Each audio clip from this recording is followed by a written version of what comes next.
Good morning to all the dignitaries on the dais, especially Dr. Parthraj Singh, DCP. And thank you so much, Dr. Sridharan, for inviting me today. Always a pleasure to come to Marwadi University and to participate in an event of this sort. Always refreshing to see so many young faces. And sir, congratulations on organizing such a meaningful national or international level event. This conference is indeed prestigious, and as always, you manage it so well. What I'm particularly impressed always is that you are sharp on time. There was an instance, sir, when I was invited to speak at a time management seminar in Rajkot, which started 1 hour late. Okay. Thank you for the kind introduction. We started my business, ASCIS Software, in 1986 with just 40,000 rupees and myself. I mean, those were the resources. We bought a PCXT at that time. It had a 20 megabyte hard disk. Today, I think your phones have at least 100 times that. And I always like saying that we are a few years junior to Infosys, and we are senior to Amazon and Google. Okay?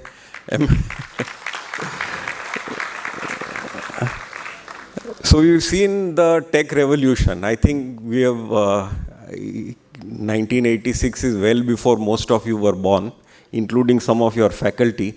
I think they were not born at that time.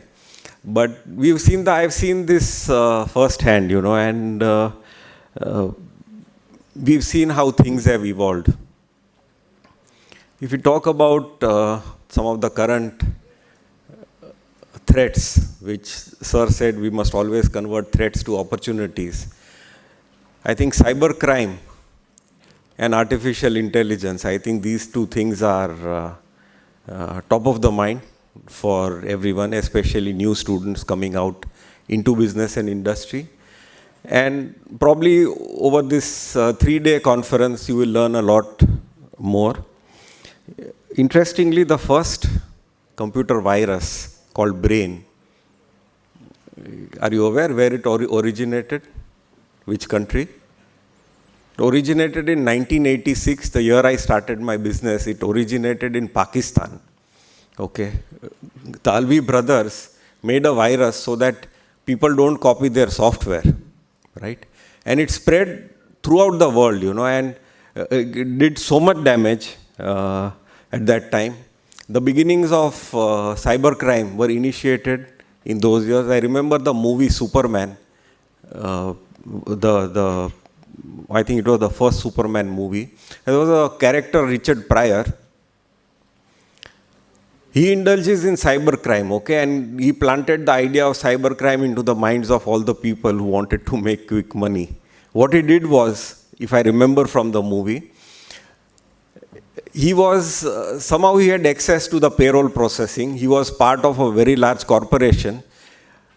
And the rounding off of salaries, that rounding off amount, he transferred to his own account, right? So if you're going to get $2,000.35, if you get 35 less, you're not going to miss it.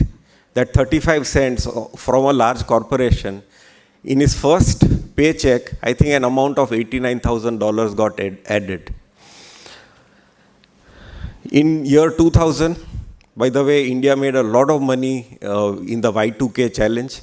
The change from 1999 to 2000, people had the habit of using only 2 digits for the year, 98, 99. Then what? Computer software was not built to change it to year 2000. Lots of programs changed it to year 1900. Okay, India made a lot of money. In year 2000, a young boy, 15-year-old boy, whose nickname was Mafia Boy, he took down CNN, eBay, Amazon, Yahoo and he caused a damage of $1.2 billion. Okay, that's a lot of money for a 15-year-old sitting on his computer at home to inflict on the world. In Tehran in 2012, Stuxnet was a worm, and it infected 60,000 state-owned computers in Iran. Okay, and in one of the very first instances of creating physical damage, it destroyed approximately 1,000 nuclear centrifuges. This worm was able to actually cause physical damage to the infrastructure in the world. These are the challenges that we face. In DCP sir will talk a little bit more about crime, but there were 2 lakh cases in 2018 in India, which has gone up to 14 lakh cases of cyber crime. Okay. What does this mean for you? As students, it means that there is a whole new field which needs a lot of people to work on it, to protect industry, business, hospitals from attacks. Somewhere I read that some of our bigger banks, on a weekly basis, they face 2,000 attacks, hacking attacks. Okay, so for instance, the Bank of Baroda, on an average, every week, 2,000 people try and hack into their server. This is the quantum of threat that these large organizations face. So, a threat right now, but a huge opportunity for students which are coming out. In 1997, on his first visit, which I was fortunate to attend, Bill Gates' first visit to India was in 1997. I attended, it was a small group, we were not too many people, and he was a very humble person, and he made a lot of predictions, which have come true. At that time, in 97, we didn't have mobile technology, but he predicted that handheld devices, you will be able to do everything from a device which you have in your hand, right? He predicted websites where you can do price comparisons. In 1997, the internet was in its infancy. He talked about all these opportunities, he visualized them. Please understand, he visualized each and every opportunity and he built Microsoft around that. To capitalize on opportunities is what is needed.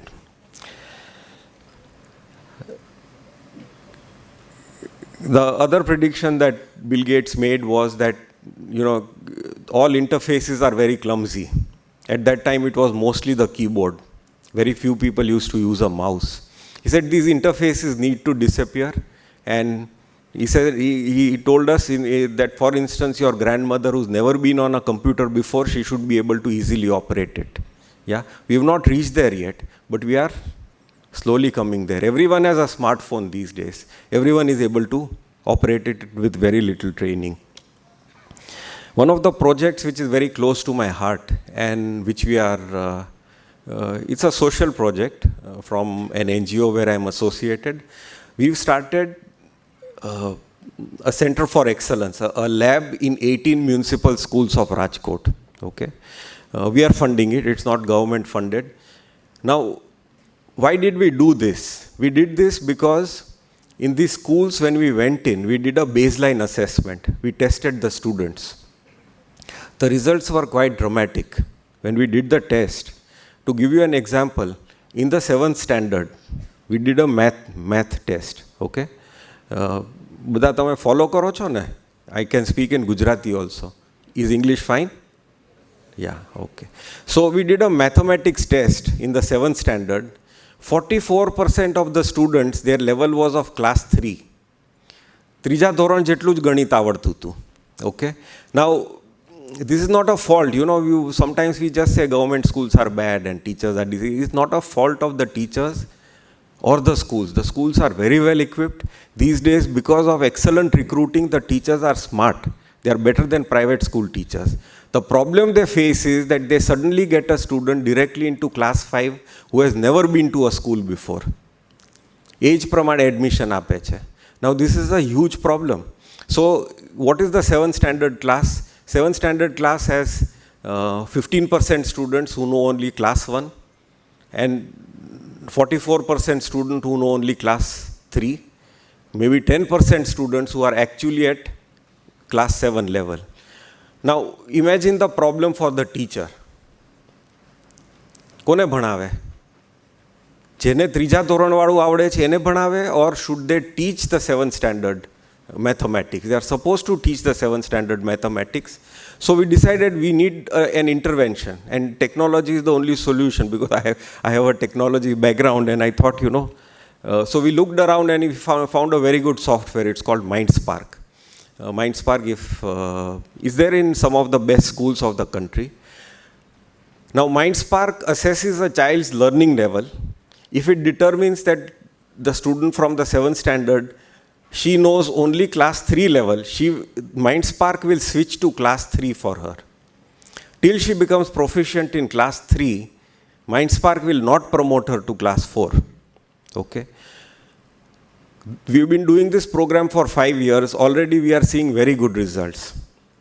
Last year, the government of Gujarat conducted a Gnan Setu examination. This is for 5th standard students. All the students who qualify in that examination, they get a 22,000 rupee scholarship, and parents have a choice of shifting them to a private school. One of the schools where we are running MindSpark, 55 students qualified for Gnan Setu. Out of 30,000 schools in Gujarat, this school was the 4th ranked, highest number. The other schools had 300 and 400 students studying in class 5. This school had only 80 students, of which 55 qualified, each one getting a scholarship of 22,000 rupees. Now imagine what that 22,000 will do for these families. Firstly, it will ensure that the parents will never ask the child to drop out, because there is money coming in. He continues studying, there is money coming into the family. This is the power of technology. Okay? Now you are able to bring up students to the level where they should be. We are also monitoring level jumps in these schools. In these 18 schools, how many levels did the students jump? Did they come from 3rd to 4th, 4th to 5th, 5th to 6th? Everything is being measured. Why am I spending so much time on giving you this example? This example is to tell you that there are opportunities. There are opportunities for service in our country. You are very young, you have to make money. These opportunities also mean money. Okay? You have to figure out how do we solve such problems. Every problem that you solve means money to be made. Right? This is how software companies have come up the world over. India is growing as a country. Some estimates say that we are the 3rd largest IT industry in the world. The US being the highest with a $2 trillion IT spend. And India is not bad, 245 billion. When I started in 86, it was a few millions. Okay, ત્યારે બધા અમે dream કરતા, અમે સેમિનારમાં જાય નેસ્કોમના, ત્યારે એમ કહે કે someday we will be $1 billion. But today India is $245 billion, and you must clap for that. Yeah. Of which 190 billion is being earned through exports. Most of this, please remember, this is not like the steel industry, where 90% is the cost of the raw material. In the IT industry, it is all value addition. Value addition means this money is going to come to your homes, my home. My home, because I deserve the profit, I have invested money. Okay? Your homes, because you are working hard as software engineers. This industry is so important for our country. In between, in the, I think, late 80s, 90s, our foreign exchange reserves had gone to almost zero. Today, we are at a very, very safe place. Today, our software industry is 7.4% of the GDP. Okay? And our trade deficit is only 1%. Our foreign exchange reserves are always at a very, very comfortable level. I would like to attribute it to the success of the IT industry in this country. Okay? Great work has been done by very good people We have some of the best IT companies in the world are in India. And you should all feel very, very happy that you are going to come out and be a part of this industry. But please remember that when we talk about $245 billion, how much of it is really from brand name sales? Very few brands, Indian brands that you can recollect, right? Can you recollect a product like Windows or Outlook being made from India? You cannot. We are not investing into products. Our 110 unicorns, most of them are from e-commerce. Not real hardcore technology branded products. My appeal to you as future entrepreneurs is please think of creating IP. That is what your country needs. And when you create that IP, don't run away from India. First thing you will do is incorporate a company in Singapore, IP ત્યાં transfer કરી દીધું અને આપણા Singapore citizen થઈ ગયા.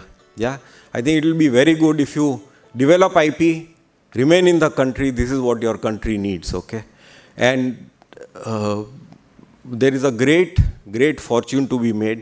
You are coming out at a time, all of you students are coming out at a time when your country needs it.